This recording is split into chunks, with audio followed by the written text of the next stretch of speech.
안녕하십니까. 반갑습니다. 진짜 시황의 최수창입니다. 이제 본격적으로 산타 할아버지가 오는 날까지 특별히 공휴일이 없죠. 네, 매일같이 장이 열립니다. 이렇게 매일같이 장이 열리니까 기분이 상당히 좋아요. 네, 쉬는 날보다 오히려 장 열리는 날이 더 반가워지고 있습니다. 네, 증시가 올라오니까 그렇겠죠. 그런데 지난주에 이제 목요일 날 제가 이제 여러분한테 공표를 했죠. 8월달 저점 공략하셨던 모든 분들은 지난 목요일날 올청산화 해도 좋고, 그렇죠? 근데 그때 포인트가 뭐였냐면 올청산화하고 나서 시장이 더 올라간다 못 올라간다 얘기한 적이 없어요. 무슨 얘기냐? 이제 앞으로 바야흐로 지수가 예측의 홀딩 영역보다는 대응의 영역으로 갈 거기 때문에 그렇습니다.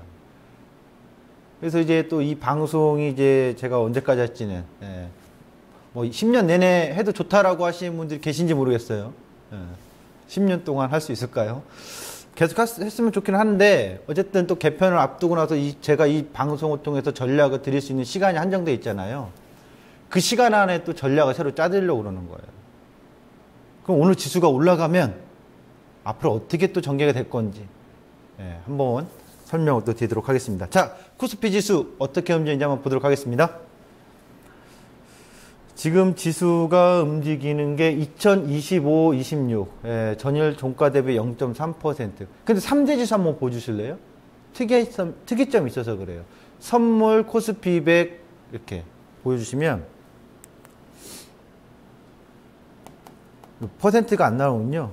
코스피보다 코스피 200이 좀 더 상승률이 높고 선물 지수가 좀 더 높아요. 상승률이.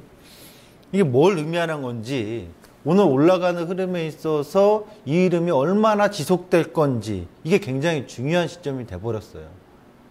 직설적으로 얘기하면 제가 8월에 저점 잡으라, 8월 하반기 이게 최저점입니다. 9월달 흔들어도 괜찮습니다. 10월달 첫날 시작하자마자 10월달 양봉입니다 라고 했던 그 시간은 벌써 500년 전이 돼버렸잖아요. 지나가 버렸잖아요. 못 돌아가죠. 그때처럼 시원시원하게 직설적으로 보여주는 자리가 있으면 얘기할 수 있습니다. 근데 지금은 오히려 굉장히 머리가 복잡합니다. 올라와서 이제 청산의 시점에서 좋은데 복잡합니다. 그 설명 오늘 드릴 겁니다. 보시죠. 코스피 포인트입니다. 코스피 포인트가 어떤 걸로 제가 잡아왔냐면 2013 포인트는 기억하기도 쉽습니다. 2013년도에 연시초가입니다. 2013년, 2014년, 2015년 3년째 계속 그 자리를 마주치고 있습니다. 마주치는 뭐 불빛이 반짝반짝 빛나야 되는데 이렇게 맨날 마주치는 불빛은 그렇게 반갑지 않죠? 어쨌든 2013 포인트는 이탈하면 올라오고 거기서 위로 올라와서 멀어지면 다시 눌리고 그런 과정이기 때문에 새로운 시작점이 되어버렸다고. 그럼 역으로 이걸 다른 쪽으로 해석하면 결국 그동안 계속 제자리 싸움을 했던 거고 앞으로는 또 저 자리를 지킬래 이탈할래 힘겨루기 싸움을 또 해줄 수밖에 없는 위치가 됐다는 얘기죠. 그리고 또 다른 시작이 되는 겁니다. 무슨 또 다른 시작이냐?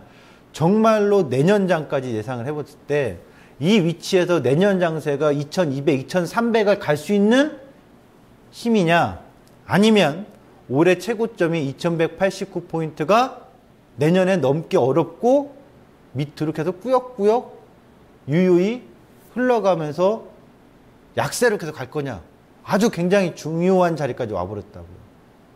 그러니까 지금 이 현재 위치대에서는 가는 거예요? 내리는 거예요? 함부로 말할 수가 없는 상황이란 말입니다. 그럼 오늘 종목을 보면 답이 나오잖아요. 오늘 종목의 흐름들 보시면 철강주, 증권주, 후발주 성격의 종목들이 강세를 주도하고 있고 오늘 건설, 조선기계, 건조기 뭐 지난 시간에도 한번 얘기했었습니다. 지난주에 제가 보는 관점에서는 건조기가 이래이래해서 건설과 조선이 굉장히 밝게 보이진 않는다. 저평가의 매력도 있겠지만 한편으로는 이익 개선이라든가 구조조정이 마무리되는 그 시점까지는 여러 차례 부침이 있지 않겠느냐라고 언급을 해드렸잖아요. 근데 이 종목군들 오늘 또 반등 나옵니다. 주도주군, 숨고르기. 주도주군이 누굽니까? 다 가르쳐 드렸죠? 실질적으로 몇 년간의 최고의 주도주는 내수주였다. 아모레퍼시픽, KTNG 담배값 인상, 한국전력 전기요금 인상, 뭐 또는 뭐 S1 이런 내수주 위주로 주도가 됐다. 그렇죠? 또 CJ그룹도죠. 뭐 CJ, CGV 극장 가는 게 수출이라고 할 수는 없잖아요. 예, 중국에서의 뭐 실적이 좀 호전된 것도 있다고 하지만 결국 내수의 핵심이거든요. 이런 종목군들이 주도주군이었고 또 이번 8월의 저점에서 터닝포인트의 힘을 보여줬던 반등의 주도주는 자동차였잖아요. 정의호 화학이잖아요. 그리고 얘도 와야 되는데 했던 종목인 삼성전자 한 방에 와버렸잖아요. 오늘 다 숨고르기 전반적으로 하고 있지 않습니까? 그러니까 그동안 쫙 올라와줬던 애들은 숨을 고르면서 가만히 있고 그렇지 않은 종목군들이 방방 뜨는 거죠. 그러니까 좀 어설픈 순환매의 흐름이 나타나고 있는 거라고 보시면 돼요. 자, 왜 이렇게 나타나는지 하나씩 하나씩 뜯어보도록 하겠습니다. 먼저 철강을 볼게요. 어제 이제 철강 뉴스 보기 전에 한 가지 더 뉴스를 좀 얘기해 드려야 되는데요. 주말에 새벽 4시경에 이런 기사가 떴습니다. 여러분들이 많이 보셨는지 안 보셨는지 모르겠어요. 기재부인가 산자부에서, 기재부죠. 기재부에서 나온 얘기가, 정부 발표에 하면 10월 셋째 주나 넷째 주에 대우조선해양 부실, 추가 부실에 대해서 발표할 예정이다. 야, 일요일 날인가 주말에도 이렇게 새벽 4시에 그런 기사가 올라와서 왜 굳이 하필이면 이런 거 새벽 4시에 기사를 올릴까 싶었어요. 근데 어쨌든 그런 기사도 하나 있었더라는 거. 그리고 철강금속 내년 아이언 공급 부족의 비중 확대 제시. 뭐 하나금융투자에서 이런 코멘트를 했는데 이런 기사화가 좀 된 게 있는데 글렌코어, 뭐 아이언의 세계 최대 생산 업체입니다. 글렌코어 스위스 업체인데요. 이 글렌코어가 감산한다고 해요. 감산? 왜 할까요? 여기 내용 그대로 한번 읽어보겠습니다. 올해 4분기 10만 톤을 시작으로 내년부터 50만 톤에 달하는 아이언을 감산하겠다고 밝혔다. 예? 그리고 밑으로 가면 이 같은 조치는 중국의 경기 둔화에 따른 아이언 수요 감소 우려와 높은 LME 아이언 재고, 여전한 미국의 금리 정책 불확실성 등에 따른 것이라고 덧붙였다. 그럼 여기서 이제 해석을 다양하게 하고 있어요. 방금 전에 우리가 하나금융투자 코멘트처럼 아이언 공급이 부족해서 아이언 가격이 올라가니까 이쪽 관련된 것들은 비중 확대, 예, 가격 매력이 이익 개선세가 나타날 수 있다. 근데 또 다른 해석으로 하면 정말 시장이 좋으면 왜 공급을 줄입니까? 오히려 공급 확대한 상태에서 가격 인상을 해야 최고의 업황이잖아요. 그렇죠?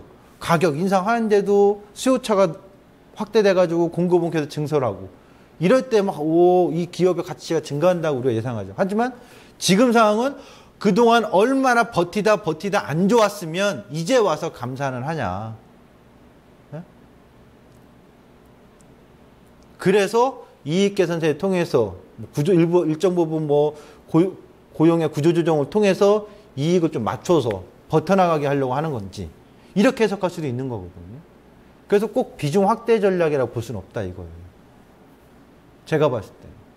그러니까 이 말이 맞을 수도 있고 또 제가 해석하는 게 맞을 수도 있고 근데 여러분들은 이런 다양한 시각으로 시장을 바라보셔야 된다는 얘기죠.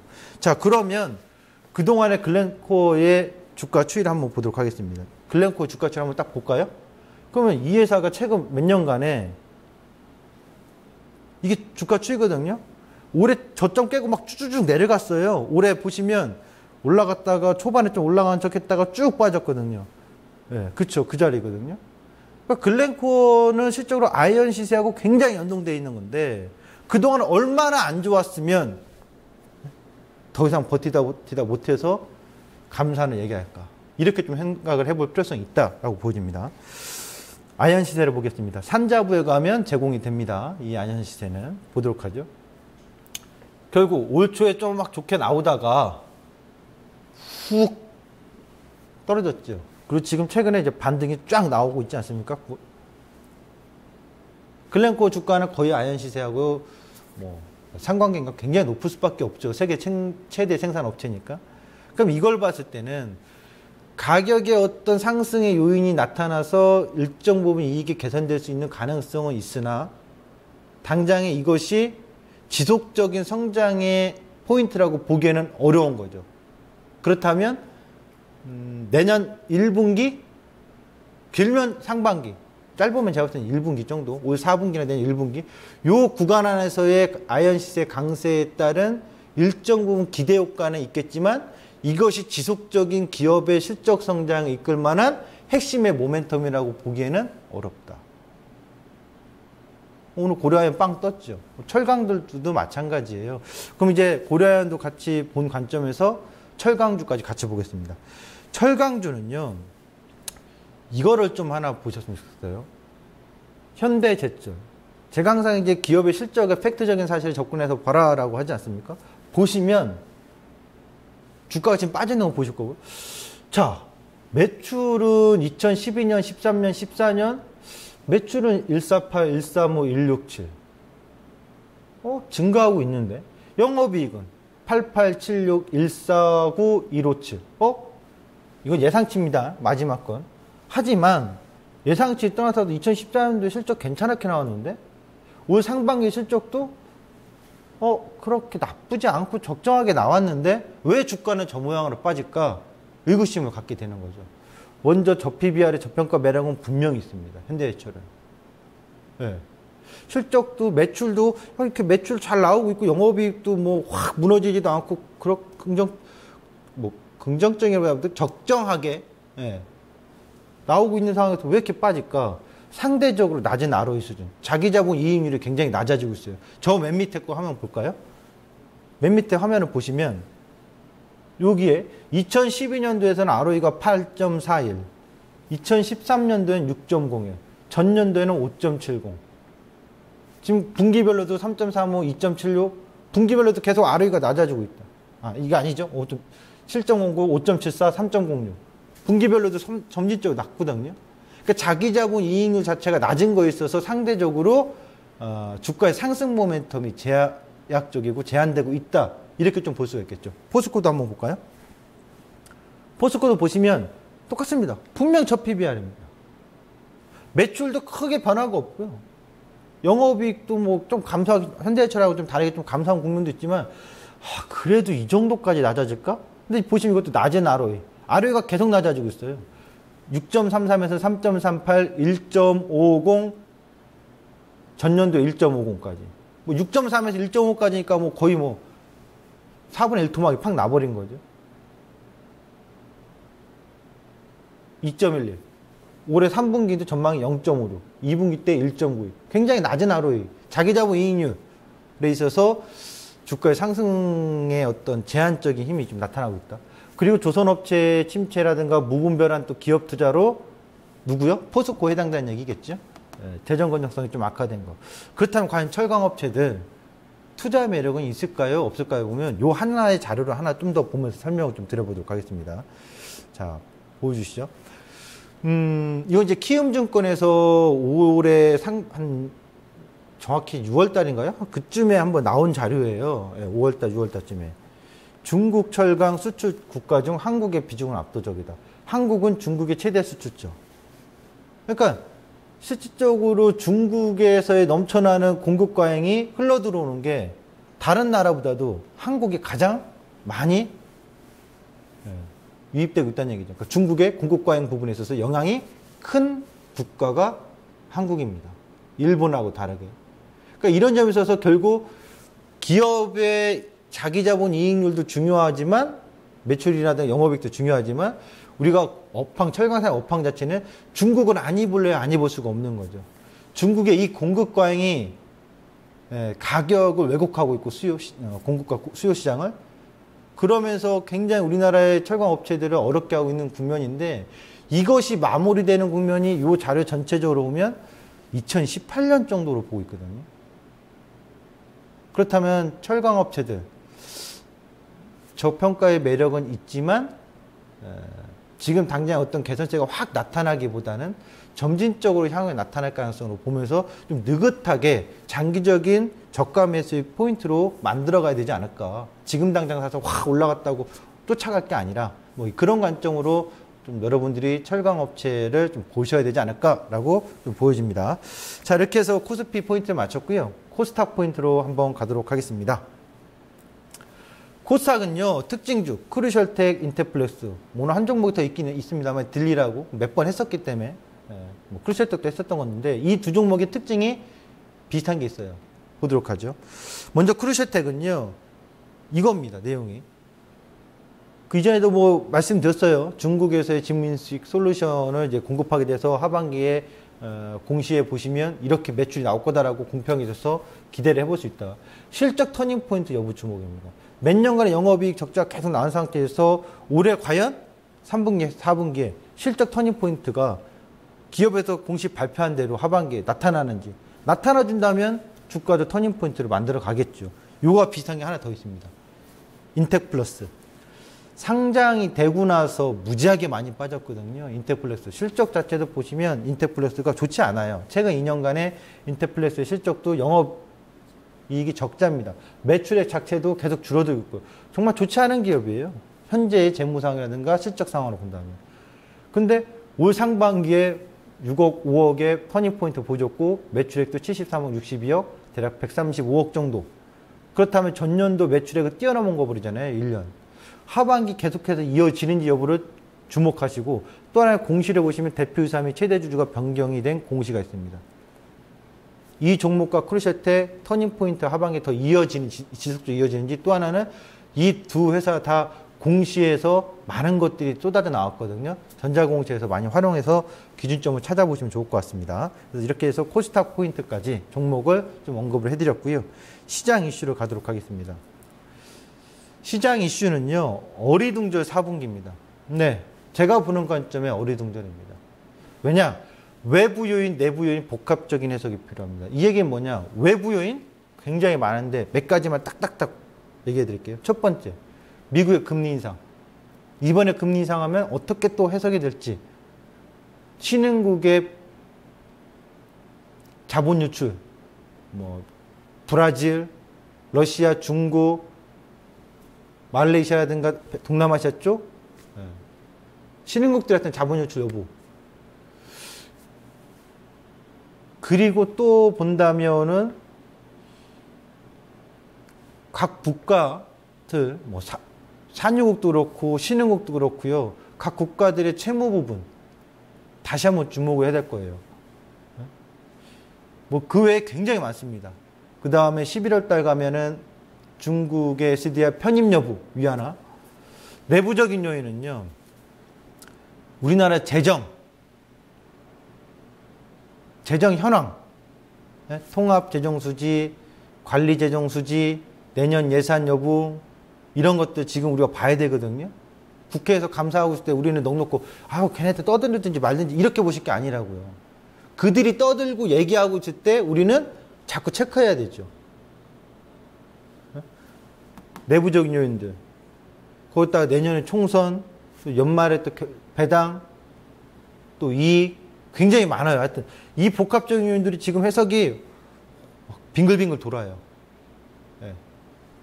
그래서 지금 현 시점에서 위아래 어디를 딱 부러지게 하나만 봐라 말씀 못 드려요. 현 시점에서 원달러 환율 보셨죠? 네. 원달러 환율 1185원 기준으로 왔다 갔다 풍 보도록 하겠습니다. 원달러 환율. 제가 기준점 얘기해 드렸잖아요. 아마 요소 뭐 중소기업 운영하시는 분들도 이 방송 진짜 시장 보신다면 환율효과 도움 많이 됐었을 거라고 봐요. 올 초부터 제가 했던 이 저점은 저점입니다. 올해. 이 저점이 아니죠. 이 저점 1066원. 네? 그래서 어디까지 보입니다. 어디까지 보입니다. 어디 보인 다음에 어디까지 눌릴 겁니다. 1180원에서 등락을 주다가 1160원대까지 내려오지 않겠느냐. 그리고 더 밑에 보면 1135원. 이 영역. 그러니까 동그라미, 작은 동그라미는 1180원에서 1150원을 당분간 계속 구간 형성할 거고, 좀 더 확대된다면 1180원에서 1135원의 구간 형성이죠. 근데 특이한 거죠. 미국 금리 인상을 앞두고 나서 원달러 환율이 강세로 바뀌네. 순식간에. 이게 계속 지속될까요? 그렇지 않을 겁니다.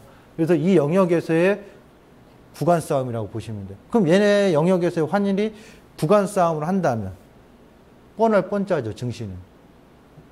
환율이 쭉 쭉 급등 나올 때 증시는 하락 추세가 강했고, 환율이 쭉쭉 하락할 때, 원화가 강세일 때 증시는 상승의 요인이 강했고, 왔다리 갔다리 왔다리 갔다리라면 결국 EXID 노래인가요? 위아래 위아래. 증시는 위아래 위아래 왔다리 갔다리 계속 할 수밖에 없는 영역일 거라고요. 그래서 그 전망을 좀 해드리도록 하겠습니다. 이제 코스피 200 마지막 전망인데요.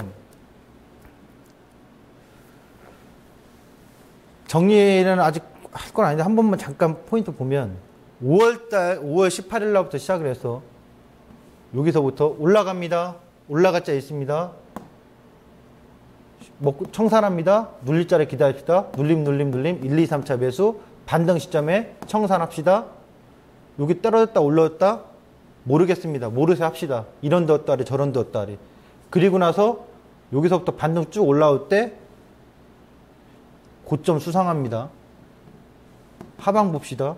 이 전저점 깨질 걸로 보입니다. 239.09도 좀 이탈로 보입니다. 쭉 내려가서 전저점 깨졌다가 8월달 첫날 종가 이하에서부터 저점 매수 잡으라. 그러면 이날 목요일부터죠. 하나, 둘, 셋. 저점 매수 쭉 잡을 수 있는데 빨리 잡은 사람, 늦게 잡은 사람, 최저점 잡은 사람, 여러 사람 있겠지만 다 잡고 온 사람들 무조건 다 팔지 마세요. 무조건 매수입니다. 매수입니다. 쭉 왔습니다. 지난주에 올청산 시점입니다. 쭉쭉쭉 왔죠. 그러면 지금부터는 이 영역이라고요. 60, 120이 데드크로스, 20, 60이 데드크로스. 그러면 상단은 최대 260을 255. 이게 저항점이에요. 강력권. 하단은 제가 230은 절대로 깨져서 안 된다고 했죠. 많이 깨지면 문제가 커집니다. 그리고 235. 그러면 11월 말까지 230, 크게 잡으면 260에서 230 범위. 결국 연말까지 이 범위 안에 있겠다는 얘기예요. 12월 달까지도. 그리고 여기 보시면 10월은 양봉, 월봉상 종가가 5위평 위에서 예상. 그러니까 월봉상 그렇다면 이번 달 10월 말일 날의 종가는 어디지 저도 모릅니다. 하지만 242 이상에서는 종가가 끝날 거라고. 그러니까 윗꼬리 달린 양봉이 됐지 윗꼬리가 없이 더 큰 양봉이 됐지 뭐 그런 차이 정도로 보겠죠. 그럼 지금 시점에서 뭘 또 보냐. 512평이 그러니까 오늘 위치에서 512평을 일봉상 이탈했다. 쭉 빠졌다. 매도예요? 쫓아가서 1000만에 매수. 그때는 매수 관점 다시 보너서 또 반등 나오는 거 먹고 튀면 되고요. 여기 상태에서 그냥 쭉 올라간다. 며칠 더. 매수 쫓아가야 돼요? 아닙니다. 다시 매도 잡고서 쭉 내려가는 거 먹으려고 해야 돼요. 그러니까 현 시점은 이 영역 안에서 뺑뺑이, 빙글빙글. 예측보다 대응의 영역. 예측 범위는 나왔으니 제가 한 달씩 잡아둔 예측 범위는 거의 100% 뭐 90% 이상 맞지 않습니까? 이 예측 범위 안에서 대응의 영역을 짜라 이거예요. 좀 더 올라가면 내려갈 줄 알고 내려가면은 다시 잡아주고 반등 먹으려고 하고 이런 식으로 좀 더 활용해야 될 구간이 당분간은 한 열흘 정도는 이어지지 않겠느냐? 이렇게 보여집니다. 지금까지 진짜 시황의 최우창이었습니다.